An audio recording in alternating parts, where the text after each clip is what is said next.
Membatasi berita-berita negatif yang masuk. Membatasi berita-berita negatif, berarti nggak buka IG, nggak buka Facebook, atau malah di blok-blokin akun-akun yang nggak ini. Oh, saya sih nggak blok, tapi kan Gimana sih caranya menjaga pikiran tetap positif selama praktek di era pandemi ini? Coba gimana Dokter Maya? membatasi berita-berita negatif yang masuk. Membatasi berita-berita negatif, berarti nggak buka IG, nggak buka Facebook, atau malah di blok-blokin akun-akun yang nggak ini. Oh, saya sih nggak blok, tapi kan ya kecuali kalau kan gini, kecuali kalau kan pernah tuh saya dapat ada satu akun ya, dia memang untuk penyelamatan hewan, tapi tiap kali dia post itu gambar hewan lagi disiksa, sebenarnya kan kita ngeri juga ya ngeliatnya kayak begitu. Jadi saya kalau yang itu saya blok, tapi cuma itu doang. Kalau yang lain kalau misalnya ada sekedar negatif ya nggak perlu dibaca. Oke, oh berarti kayaknya tipsnya nggak perlu baca-baca yang negatif ya. Kalau Mbak Novi juga sama atau gimana? Biar nggak netting ya soal praktek ya. Iya, maksudnya kan kalau kita baca berita-berita yang negatif tuh, terutama di tengah pandemi ini kan, tingkat stres bisa naik gitu.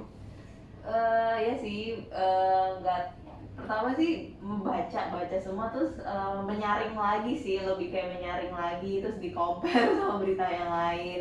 Terus ya kita juga tenaga medis punya pengetahuan tentang itu lah, jadi kita bisa memfilter yang mana sih sebenarnya yang benar, yang mana yang enggak, sebenarnya kayak gitu aja sih.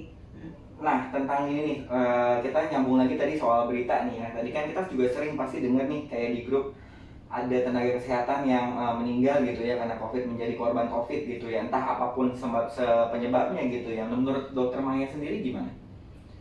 Ya memang kita nggak bisa apa sih, sedih dong pasti. ya memang pasti ada yang kehilangan, mungkin juga ingin memberitahu gitu, mungkin tujuan ya, maksudnya tujuan dan respon.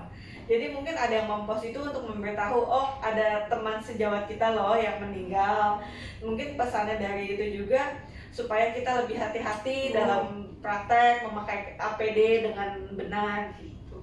Itu kalau Novi gimana? Kalau baca berita kayak gitu tuh rasanya gimana sih? Baca berita pertama sih sedih ya, jelas. Terus ya karena kita tenaga kesehatan juga ya. Iya, karena kayak merasa saling apa sih, satu tujuan gitu ya, sama-sama tenaga medis. Kedua ya emang berbelasungkawa juga, tapi lebih jauh lagi kita juga buat tenaga kesehatan biar lebih sadar juga sih, maksudnya penting banget loh, maksudnya mengedukasi, mengingatkan, mengajak pasien untuk kooperatif, dan dari kitanya juga sesama tenaga kesehatan saling mengingatkan juga biar semuanya kooperatif, satu tujuan untuk sama-sama menjalankan protokol kesehatan dengan lebih baik lagi sih sebenarnya kayak gitu. Iya, karena angka di Indonesia untuk tenaga kesehatan terkena COVID itu sangat tinggi. Kita semua tahu kan dari beritanya bahwa maksudnya angkanya itu tinggi gitu. Semua orang tahu lah nilainya tuh tinggi gitu.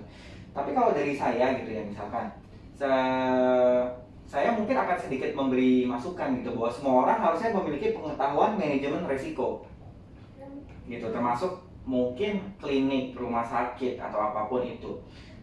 Sehingga kalau ada kasus tenaga kesehatan terkena, mungkin kita bisa bilang bahwa kita cari akar penyebabnya gitu ya. Maksudnya harusnya mungkin setiap orang bisa mencari akar penyebabnya gitu, sehingga tidak ada lagi korban COVID dari tenaga kesehatan gitu. Jadi seolah-olah jangan sampai ada anggapan di masyarakat bahwa tenaga kesehatan menjadi korban COVID adalah hal yang wajar gitu. Karena kalau saya tangkap seolah-olah kalau ada berita itu ya seolah-olah itu sudah menjadi resiko gitu ya, resiko atau tanggung jawab tenaga kesehatan gitu seolah-olah. Tapi padahal dengan pembenahan sistem manajemen ataupun dengan entahlah mungkin gimana Dokter Maya, apa yang bisa lebih baik sih soal APD, soal apa, contoh kayak gini nih, face shield gitu ya. Sebenarnya apa sih yang bisa lebih baik lagi gitu? Ya, jadi mungkin kita kan APD ini yang benar-benar lengkap kita terapkan di seluruh fasilitas kesehatan kan baru sejak pandemi corona. Betul, nah itu ya jadi masukan juga tuh. Masih pengalaman mungkin ya, pengalaman masih kurang. Jadi karena ini masih baru, kita butuh evaluasi secara bertahap. Misalnya setiap kali ada tenaga kesehatan yang meninggal, penyebabnya apa, perlu ditelusurin, apa yang perlu diperbaiki. Iya, karena saya sendiri saya ngerasain setelah COVID ya, saya tuh evaluasi, berarti dulu tuh yang saya pakai tuh kurang banget gitu ya. Apa sih, kayak dulu dokter gigi praktek pakai apa sih gitu ya, kalau pernah ke dokter gigi cuma pakai sarung tangan, masker gitu ya. Snelly juga kadang ada yang pakai, ada yang enggak gitu ya. No offense ya maksudnya. Terus setelah COVID ini juga saya ngerasa, waduh yang saya pakai dulu tuh sebenarnya sangat di bawah standar banget ya, apalagi kayak standar ruangan dulu mana kepikiran sih masang lampu UV gitu, atau kayak bikin exhaust buat narik udara gitu. Jadi mungkin satu ya, saya nggak bilang ini manfaat corona ya, cuma mungkin ada satu sisi positifnya adalah bahwa semua tenaga kesehatan jadi lebih evaluasi bahwa peduli sama kesehatan dirinya. Oke. Nah, ini ada satu artikel yang menarik nih. Sebelum gua bacain, gua akan ngomong kayak gini. Ada satu artikel yang kemarin gua baca. Orang Korea itu percaya banget sama kimchi bisa menangkal corona. Tapi kenapa waktu di Indonesia komentar bilang minyak kayu putih bisa menangkal corona tuh pada ribut gitu? Kenapa tuh kira-kira dok? Padahal gitu ya, kayak di luar negeri deh. Bisa dicek nih di banyak macam artikel bahwa orang Korea itu percaya banget kimchi bisa menangkal corona, jadi mereka makan kimchi tiap hari. Padahal risetnya juga belum tentu benar gitu, maksudnya risetnya cuma karena metode udah berakar, jadi mereka percaya gitu. Tapi kenapa waktu di Indonesia Kementan bilang kayu putih bisa menangkal corona pada ribut ya? Itu kan tadi aku bilang tergantung tujuan. Padahal sebenarnya sama ya, kita bisa sama. bilang kimchi nih warisannya Korea, nah kayak kayu putih juga warisannya Indonesia gitu. Tapi kan kalau di Indonesia pada ribut, pada nggak percaya, sementara berarti masyarakat Indonesia lebih kritis. Loh kenapa ya? Lebih kritis tuh kenapa? Lebih kritis, jadi dia tanya misalnya kalau di Korea mungkin ya, di Korea dikatakan, tapi kita kan nggak tahu kimchi bisa menangkal corona mungkin, tapi ada penjelasan lagi. Tuh. Tapi kalau di Indonesia mungkin dibilang minyak kayu putih bisa menangkal corona, bagaimana caranya? Ya bisa bertanya kayak gitu kan. Nah kalau itu mungkin sama dijawab aja. lagi Tapi makanya gue bilang, kita salah gimana caranya belum terbukti gitu. Masyarakat kita lebih kritis, jadi ketika dibilang minyak kayu putih bisa menangkal corona, bagaimana caranya, dan karena belum ada yang jawab, Kalau kita menurut saya menolak. sih mungkin lebih kepada di Indonesia lebih banyak buzzer kali ya. Mungkin banyak orang yang kayak ngebas mengkritik pemerintahan sehingga yang pada sibuk baca WA. Nah, sibuk baca WA juga gitu ya. Yang aku juga nggak tahu ya. Tapi kalau dari saya sih ya why not ya, karena ada pepatah yang bilang gini, saat kita nggak tahu cara mana yang paling benar, semua cara bisa jadi benar. Diikutin aja. Dan Ya, karena selama masih corona bisa. itu kan baru sebenarnya, jadi nggak ada yang benar. Maksudnya ya belum tahu cara yang paling benar tuh apa. Bahkan obat aja berubah berapa kali ya dok ya? Iya. Guideline obat tuh berubah berapa kali untuk menangani corona ini. Jadi Ya karena virus juga bisa bermutasi. exactly. Jadi kalau komentar bilang kayu putih bisa menangkal corona, sebenarnya kalau saya bilang ya why not, karena memang orang Korea aja percaya bahwa kimchi-nya bisa menangkal corona meskipun tidak ada riset yang benar-benar valid gitu. Jadi ya bisa ya saya cuma mau bilang kayak ya selama belum ada guideline yang pasti ya why not gitu, cobain aja. Saya pun minum pon tiap hari. Kalau kemarin minum pon nggak tiap hari. Pon tuh seperti jahe. temulawak gitu. Oh iya. Direbus terus diminum gitu. Nah, walaupun untuk coronanya mungkin saya belum jelas, tapi begini, kita jadi sakit kan karena daya tahan tubuh kita salah satunya menurun. Kan, Dan pon itu kan ternyata memang meningkatkan ya. kayak temulawak bagus untuk Herbal, organ hati. Itu why not kan? Sebenarnya why not? Iya. Sebenarnya why not kan maksud gue. mungkin bisa ya itu, tapi Untuk bukan sebagai gaya hidup sehat, Nah. jadi daya tahan tubuh meningkat, ya, ya kita bisa akan membantu tidak ya. mudah sakit Tapi jika kan- terpapar virus. Ini simpelnya gini, sebelum corona merebak nih, nah kita bisa lihat di situ ada 7 langkah mencuci tangan. Tapi siapa sih tenaga kesehatan yang benar-benar ngelakuin? Gue jujur enggak gitu. Maksud gue dulu sebelum corona merebak, ini udah lama loh. Ini Iya, dari udah tahun lama. 2015. 2015 ya. 2000 saat MK berdiri kan udah ada nih. Tapi siapa sih yang ngelakuin gitu? Mungkin ini dari 2014, 2014. Pak. Saya praktek di RSCM yang Udah pertama ada. diajarin. Tapi siapa yang ngelakuin jujur? Gue waktu koas pun gue nggak ngelakuin. Gue waktu koas gue nggak ngelakuin. Tapi sejak ya mungkin sekali lagi saya nggak bilang corona bermanfaat positif ya, cuma ada sisi positifnya. Jadi orang kayaknya ingat nih cara bener nggak main bener nggak? Jadi gini. Ingat cuci tangan kan. Ya itu kan saya bilang kembali ke kuman atau virus yang semakin bermutasi ya kan, daya virulensinya atau daya merusak tubuhnya lebih kuat ya kan. Oke, nah gua mau tanya lagi soal kesan dan pesan. Ada nggak pesan-pesan yang pengen lu sampaikan buat junior yang saat ini masih koas? Karena jujur ada berita-berita nih, berita-berita yang saya udah dapat dari beberapa sumber, yang beberapa teman saya ngajar kayak di kampus gitu ya, kampus-kampus kedokteran dekat sini, itu koas ditutup nih, baru dibuka lagi nanti Februari, dan untuk kasus yang sekarang kayak diganti studi kasus gitu. Jadi kan sebenarnya mereka nggak lihat real nih. Kalau kayak kita koas, kita pegang pasien langsung, dan itu pasti ke depannya saya rasa akan ada perubahan tuh ke sistem kesehatan soal pendidikan tenaga kesehatan, baik dokter umum, dokter gizi, fisioterapi, karena yang biasa megang pasien. Terus pasti semua sekarang jadi harus antisipasi, mahasiswanya juga nggak kena corona dong, Mai. Gitu, Novi juga gitu ya. Benar. Nah itu kira-kira ada, kalau gue sih mungkin mau pesen gini nih, gue yang mikir 2 kali mau jadi dokter gigi, dokter umum gitu ya, karena ya mungkin bahkan ada satu survei nih yang bilang akan ada gap skill. Jadi akan ada di gara-gara corona ini ada gap skill sama si angkatan bawah nih gitu. Jadi ada gap skillnya karena mereka nggak pegang pasien langsung gitu. Jadi which is yang tua akan lebih pintar ketimbang yang sekarang kena corona ini, bahkan bisa sampai 2-3 tahun ke depan, karena kan ada perubahan nih, ada perubahan pendidikan nih. Menurut lo gimana, Mas? Ya gap skill pasti ada, cuma ya kan disesuaikan dengan situasi dan kondisi kan. Of course. Karena kan keputusan. Tapi kalau lu punya anak, lu mau jadi dokter ya? Pertama gini, karena belum tahu kan anaknya mau kuliah apa. Yang kedua yaitu, tapi karena kuliah kedokteran itu mahal. Oh, sekarang semua kenapa mahal, dan gue bisa bilang di tengah corona ini kita dikit-dikit ya mohon maaf nih gitu ya, jadi berpikir juga kosnya gitu kan. Kalau anaknya mau tapi orang tuanya nggak sanggup, nggak bisa dipaksain juga kan ya. Bisa gitu. Terus ya kalau terkait corona ini ya, menurut lo ada something nggak yang harus lu bilang ke generasi bawah lo gitu, ke dokter-dokter junior? Oh iya, jadi kalau misalnya pertama mungkin lebih ditanyakan tujuan niatnya jadi dokter apa ya? Tujuan kamu kenapa memilih profesi kedokteran gitu loh. Maksudnya kalau selama ini kan kalau ditanya ya, kenapa mau jadi dokter? Ada yang bilang disuruh orang tua, ada yang bilang karena kelihatannya keren. Ya maksudnya karena dokter itu apa ya, menuntut banyak hal kali. Ini juga nih buat teman-teman, ada sekarang rekan sejawat kita juga kan memang memilih untuk nggak praktek nih gitu di tengah pandemi ini. Karena gue jujur ya, untuk lu bisa praktek di tengah pandemi kayak gini, yang which is kita harus antisipasi nih, bisa jadi ada corona 2, corona 3 berapa tahun, bener dong Mai? Tadi dokter Mai bilang virus bermutasi ya? Iya. Bisa jadi dong ada corona 2, corona 3 gitu. Karena kita semua kan pada dasarnya kita nggak tahu sampai kapan corona ini. Kenapa? Karena untuk mempercepat corona ini terselesaikan atau enggak, kita butuh satu langkah yang satu dunia ya, seluruh dunia yang kompak ya kan? Kan Gini nih, di Indonesia hilang nih, misalkan anggapnya di Indonesia hilang, tapi orang kita kan juga butuh keluar negeri.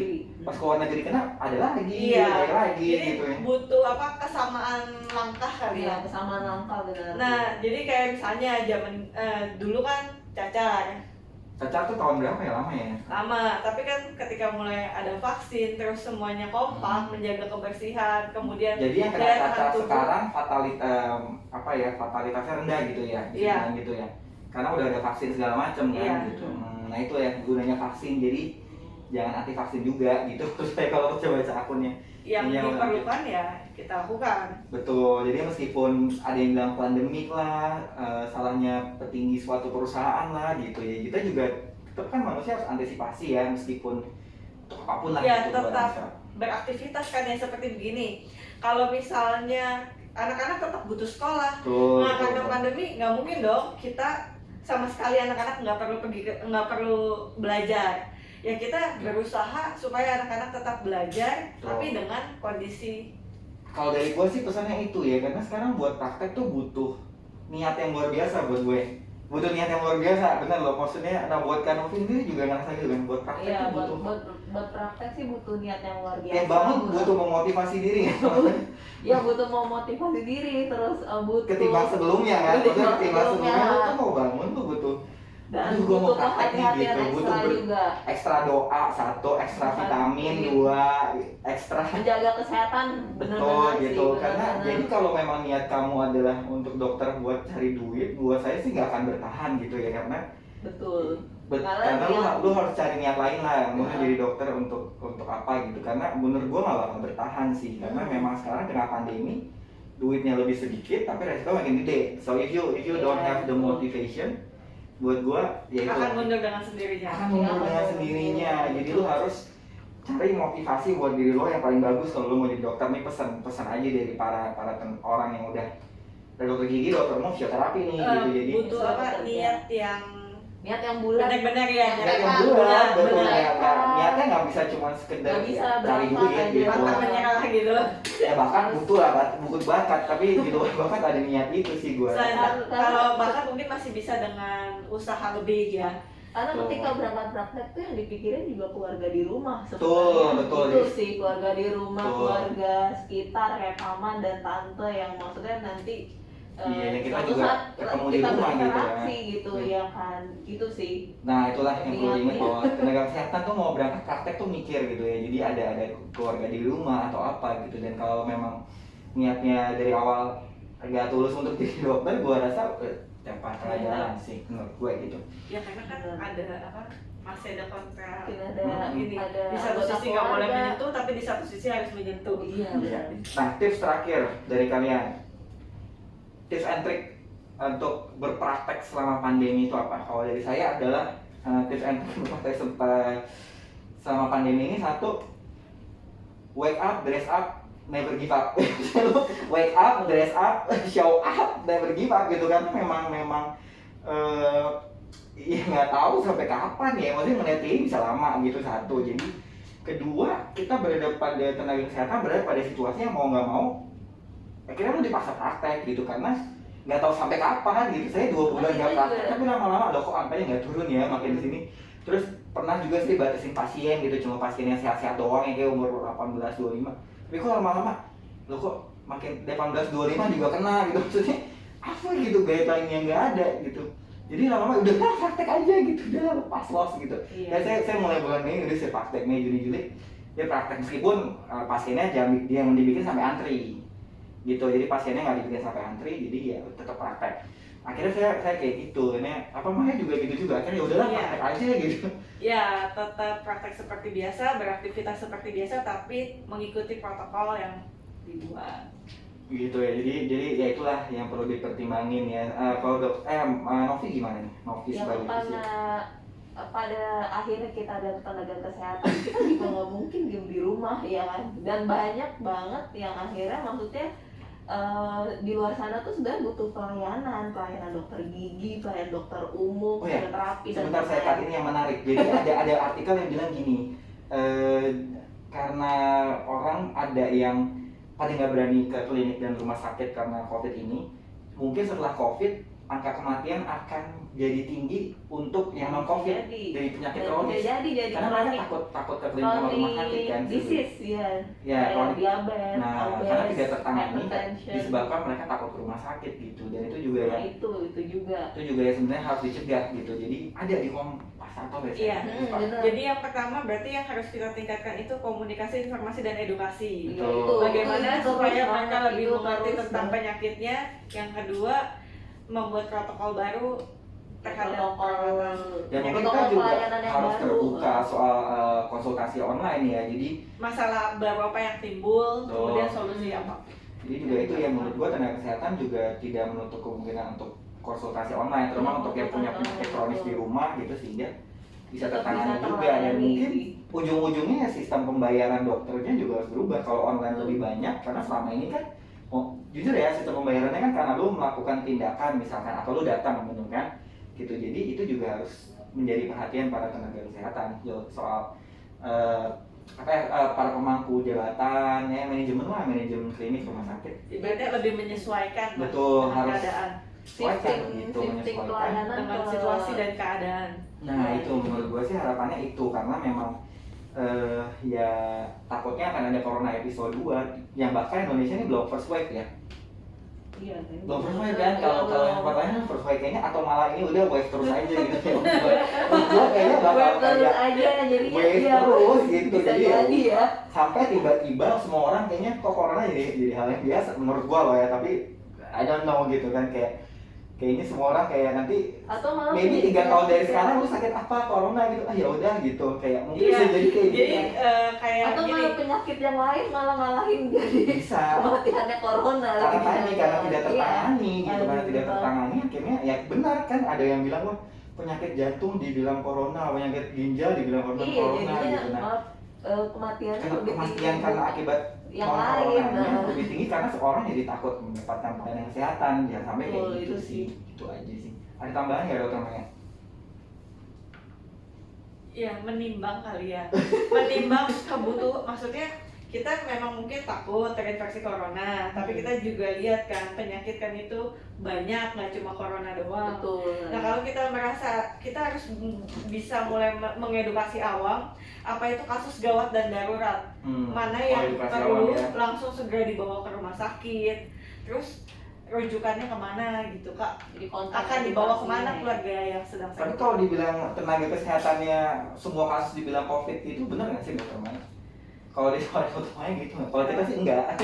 Enggak, jadi gini, mungkin mereka lebih mempersiapkan terhadap kondisi yang terburuk. Jadi gini, kalau di saat kita nggak tahu dia corona atau enggak, kita anggap dia sebagai suspek corona. Suspek Itu ya, tujuannya suspek kenapa? ya, baru suspek. Oke.